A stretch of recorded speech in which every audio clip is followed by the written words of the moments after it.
जी हाँ दोस्तों, कैसे हैं? उम्मीद है जो आप अच्छे से होंगे, खैरियत से होंगे। तो आपके लिए एक नेक्स्ट वीडियो लेकर आया हूँ। जी हाँ दोस्तों, इस वीडियो में आप देखेंगे सोनाक्षी सिन्हा ये सवाल करती है जो क्या हमें इस ये जन्म के बाद कोई और भी जन्म होने वाला है। जी हाँ दोस्तों, तो इसके बारे में डॉक्टर जाकिर नायक क्या कुछ बताता है और ये जानेंगे जो मजहब इस्लाम का क्या कॉन्सेप्ट है।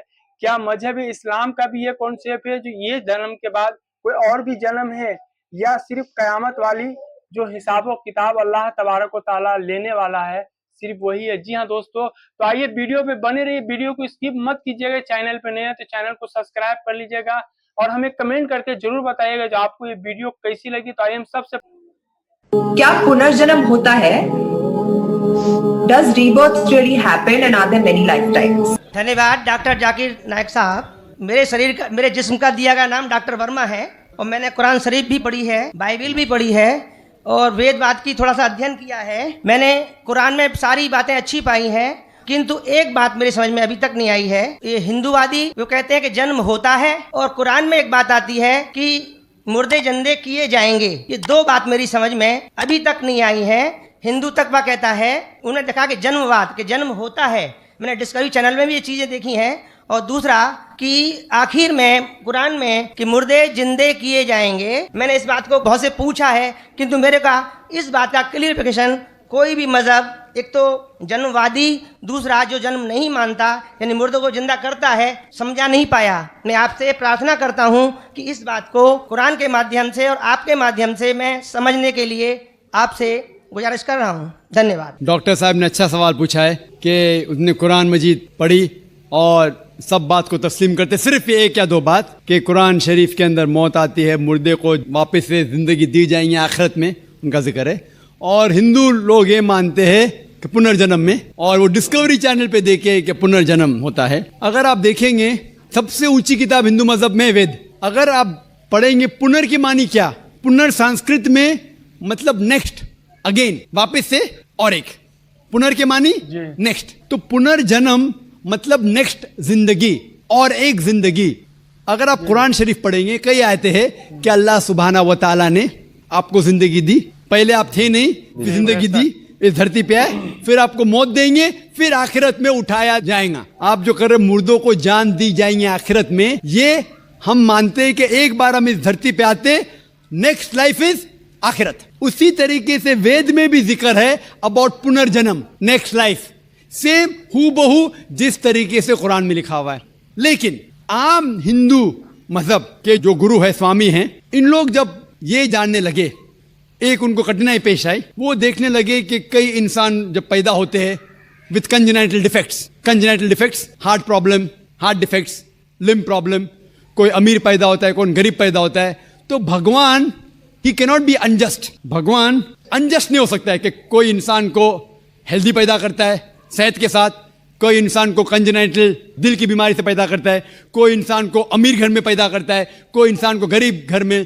तो भगवान अनजस्ट नहीं हो सकता है, ना इंसाफ नहीं हो सकता। तो ये जो स्वामी लोग हैं, इन लोग ने एक नई चीज निकाली, संस्कारा। हिंदू मजहब में कहते संस्कारा, जो इंग्लिश में कहते हैं cycle of birth and rebirth, transmigration of soul. अंग्रेजी में कहते ट्रांसमाइग्रेशन ऑफ सोल, क्योंकि आप डॉक्टर है, आप जानते होंगे। ट्रांसमाइग्रेशन ऑफ सोल अंग्रेजी में कहते, संस्कृत में कहते संस्कारा, birth death, birth death, birth death.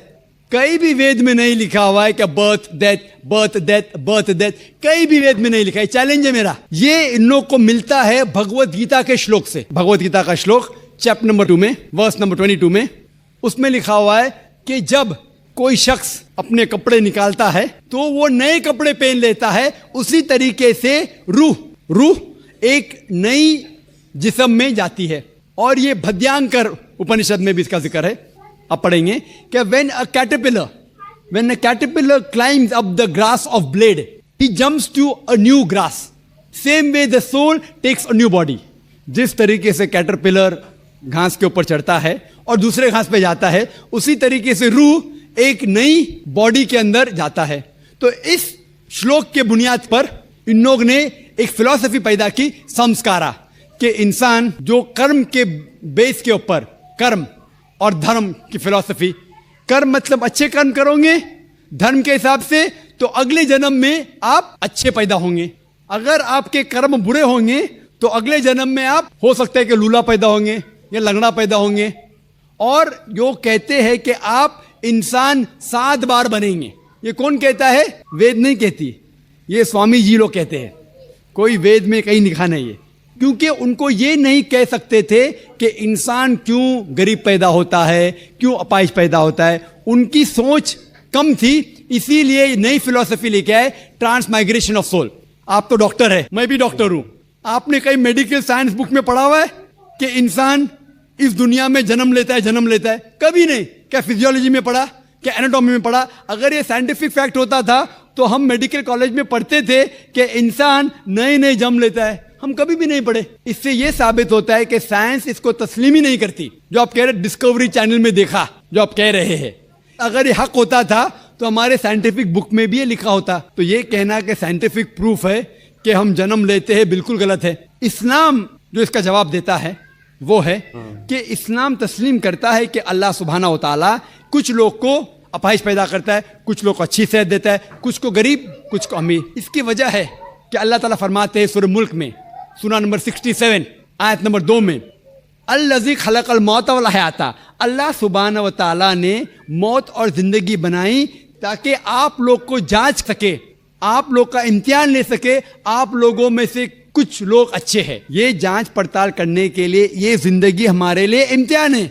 और अल्लाह ताला फरमाते हैं सूरह अनफाल में, सूरा नंबर 8 आयत नंबर 28 में, कि आपके बच्चे और आपकी जायदाद आपके लिए फितना है। आपकी जायदाद और आपके बच्चे आपके लिए एक टेस्ट है, आपके लिए इम्तिहान है। अल्लाह ताला कुछ लोग को गरीब घर में पैदा करता है, कुछ लोग को अमीर। जो लोग अमीर है उनके लिए इम्तिहान है कि वो ज़कात देते क्या नहीं। जैसा कि मैंने कहा मेरी तकरीर में, तीसरी बुनियादी बात इस्लाम में है ज़कात। जिस शख्स के पास 85 ग्राम से ज़्यादा सोना है या उसके मुकाबले में धन है, उसको 2.5% ज़कात देना फ़र्ज़ है।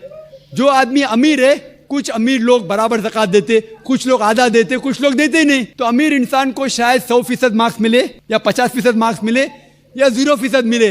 वो गरीब इंसान को ज़कात में तो 100 मार्क्स मिलता है, 100 आउट ऑफ 100। उसको ज़कात देना ही नहीं। हम कहते रहे बेचारा गरीब इंसान है, लेकिन असल में देखे जाओ तो उसको उस इम्तिहान में, गुर्बत के इम्तिहान में 100% मार्क्स मिले।